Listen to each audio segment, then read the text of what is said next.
Good morning, শুভ সকাল।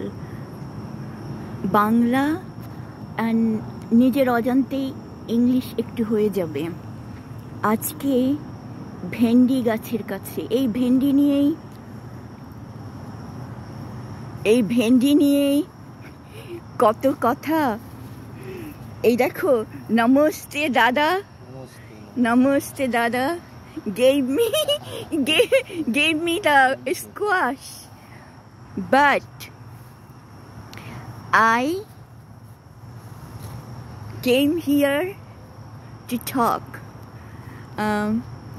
এটা হবে বাংলাদেশ কোটা সিস্টেম পার্ট 2।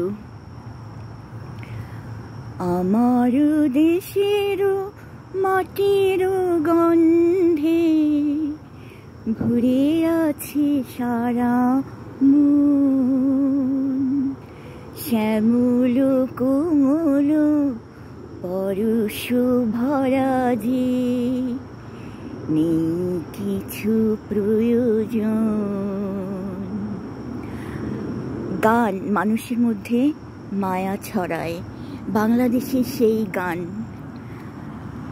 ভাইয়ের মায়ের এত স্নেহ কোথায় গেলে পাবে কেহ, ও মা তোমার চরণ দুটি বক্ষে আমার ধরি।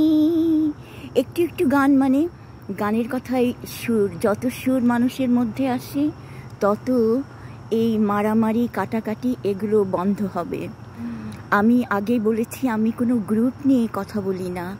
আমি যখন আদমজী ক্যান্টনমেন্ট কলেজে পড়তাম তখন জিয়াউর রহমান ছিলেন মনে হয় রাষ্ট্রপতি, খেতে আসতেন দুপুরবেলা। আর আমরা তখন ওই আদমজী ক্যান্টনমেন্ট কলেজের মেয়েদের যেখানে বাগানটা ছিল, আড্ডা ছিল, সেখানে সামনে থেকেই ওই আর্মির জিপগুলো আসতে হতো।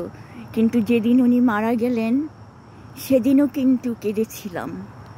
একজন সৈনিক হিসাবে জিয়াউর রহমানকে সেলুট করে। কিন্তু জিয়াউর রহমান অ্যান্ড বাংলাদেশ জাতির পিতা শেখ মুজিবুর রহমান প্রথম দিকে দেশ স্বাধীনের সময় এদের মধ্যে তো কোনো সংঘর্ষ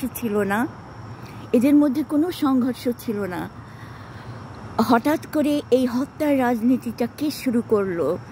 কেন সবাই